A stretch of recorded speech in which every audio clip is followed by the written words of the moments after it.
Okay, so we've started to think about understanding the scope of what we're going to audit.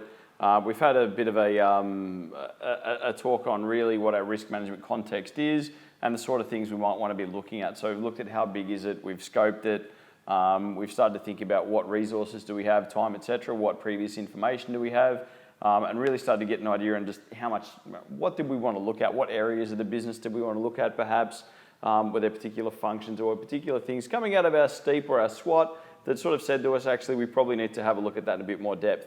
One of the most important things to do when we're starting to do this process, though, is to obtain support. Okay, so one of the things that happens here is we need to start to think about, getting our senior managers and the sort of senior people in our organisation on board with actually doing a risk management process. A lot of people aren't really sure, how much of an impact is it going to have? Is it going to create other problems?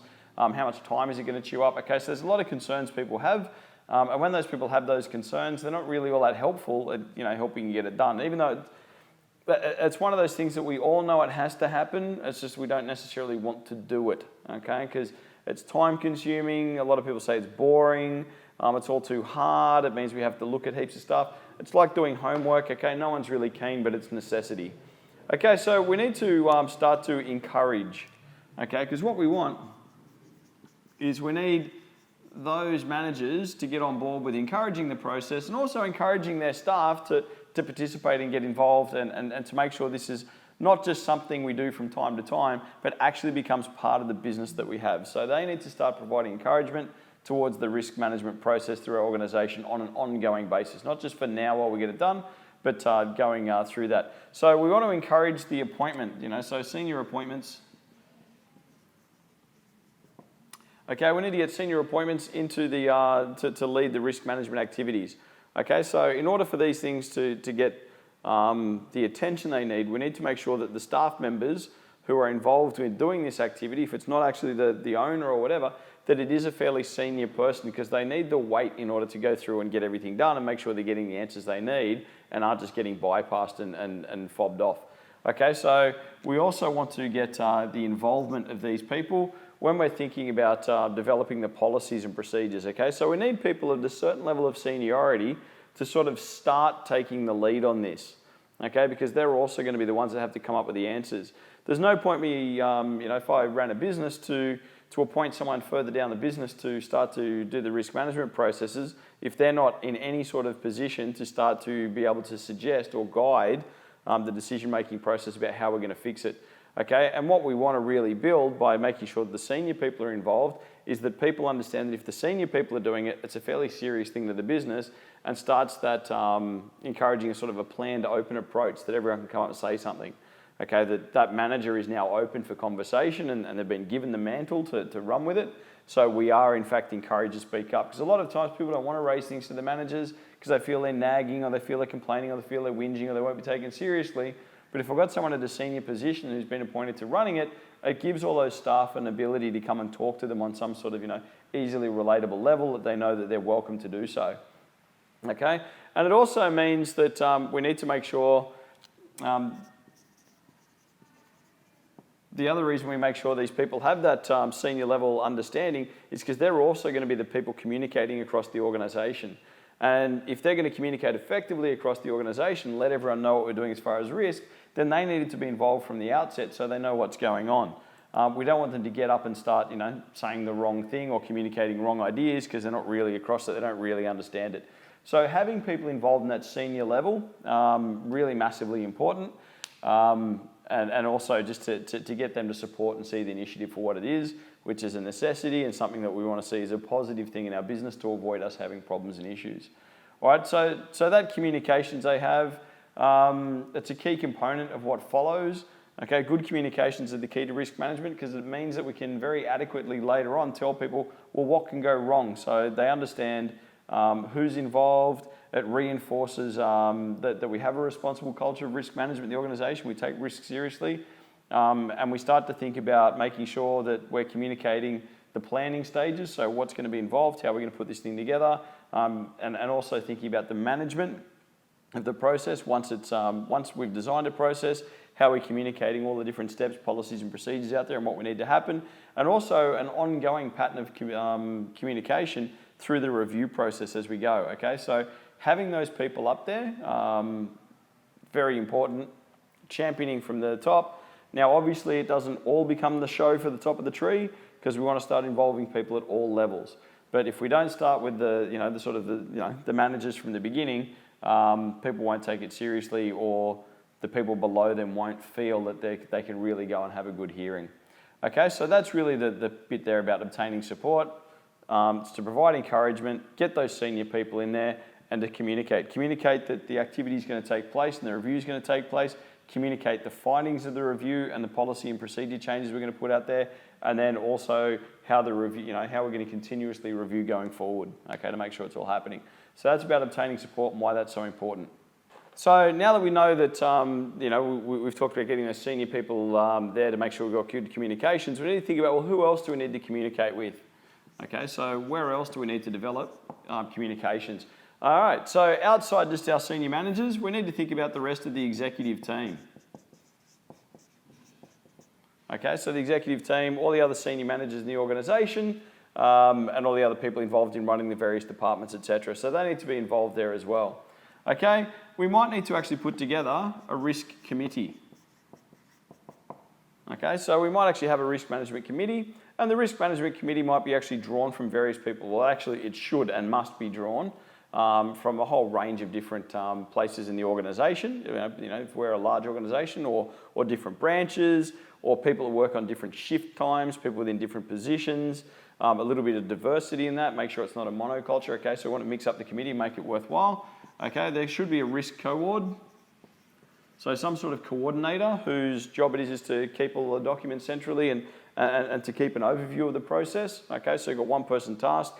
Make sure that notices go out. If meetings are being called, they're on it.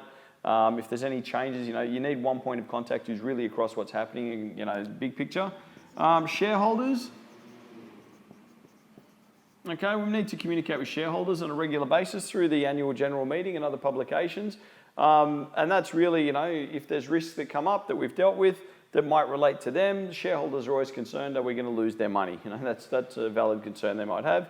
So we might want to be able to deal with them and say to them, hey, look, this is what we're implementing, etc. We want to offset risk. We'd like to talk to you as well. Customers. Okay, we might need to talk to customers about risk management and suppliers. Okay, so once again, we might need to think about ongoing communication with all these different people. Customers, what risks there might be with the products or how we're trying to overcome risk, and once again, the suppliers, how we want to get them involved in fixing things up. So each one of these groups, they will have their own key message we need to talk to them about, and what we're really trying to drive, regardless of what the actual detail of the message is we need to communicate with them with, what is risk management and what is our approach to risk management. So how do we approach risk management as an organisation, and what are their interests? So the executive, obviously, they want to make sure the company stays together.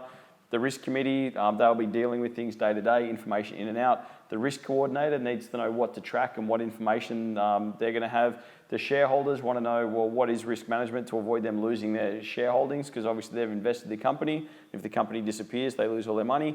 Customers, they need to think about, well, how can they be disadvantaged, or how are you going to make sure that, there's continuity of supply, etc. And the suppliers, once again, what are the peaks and troughs of your business and what sort of things are going on. So they all need to know how you're approaching risk management, and what's the approach. And they also need to think about, well, how's it being implemented, and what do they need to do? Do they need to be providing feedback? Do they need to provide, what is it you want from them, or just to be understood? The other message is they need to understand what the benefits are. Okay, so what are the benefits of good risk management and how it's going to help them, and also do they have a role in the implementation? Are they required to do anything, or is it just sort of going to happen and this is for their information? And the other thing we want to do is involve active participation. So not just, are they expected to contribute, but actually go and actively ask for contributions. Okay, so what we want to do is we want to create, through forming all these different bodies, particularly things like risk committees and risk coordinators, is we want to create an environment that creates and establishes and maintains open and honest communication. Okay, because if people don't feel able to come and tell you the truth, especially when there's bad news, they're just going to tell you stories that you don't really, you won't get any advantage from. In fact, if anything, they'll start to hide problems. Okay, we need to make sure that we're actively listening to each suggestion. So when I talk about actively listening, I'm not saying just, sit there and let them come in, but when people come to us with information, we check it, we verify it, we ask them for further information, we make sure we've got the whole picture, go back and do that. And we want to also talk about informal discussion, okay? So that people feel that risk management is not just a process of sending informal notifications, but also having the ability to maybe just walk up and have a conversation, all right? Once again, you've got a lot of people working with you and for you and around you, and the more of those people that are open to the conversation, the better off you're going to be, because you're just going to get so much more information, okay? We want to continue while we're out there running those businesses, clearly and constantly communicating our organization's missions, aims, and objectives. So what are we trying to do as a business? How are we trying to manage a risk? What are we worried about? What information are we particularly interested in? How can people share that information with us? How can they come by and informally have a conversation with their manager that might lead into something a bit more robust? If they do give us a suggestion, what happens to that suggestion? Are we asking them for suggestions? And we should be, by the way. And then what we need to also do is establish a formal mechanism for submitting ideas. Okay, so they can come up to their manager and have a bit of a chat. That's good, and that's at least some sort of degree of information. What we also want to do in the business is to create a system whereby people can contribute information, that it is logged, that we capture that data, we know who told us it, we know what they told us, they know when and where, they know the context of it. So having a really good data collection process where people can submit ideas, even rewards for good ideas, okay? Run a draw, tell us what some of the things are we didn't know, and we'll have a prize each month, whatever it happens to be. We want to get good information because that's going to help us prevent bad things happening that are going to cost us heaps more in the long run. Okay, a couple of movie vouchers for the best suggestion of the month to avoid a problem, and the best creative solution, what's $20 a movie vouchers to thousands of dollars worth of medical bills, okay? Small investment gets people involved, also trains people up for the next level, gets them on message, gets them involved in the company, gets them looking at what's going on, avoids risks for you, okay? So an intelligent way of just looking at getting people's participation. Start at the top, all the way to the bottom, everyone involved, think about the different groups of people, think about what their information needs are, how they can participate, where they're expected to participate, letting them know what's going on, and then you started really getting some good communications through. All right, cool.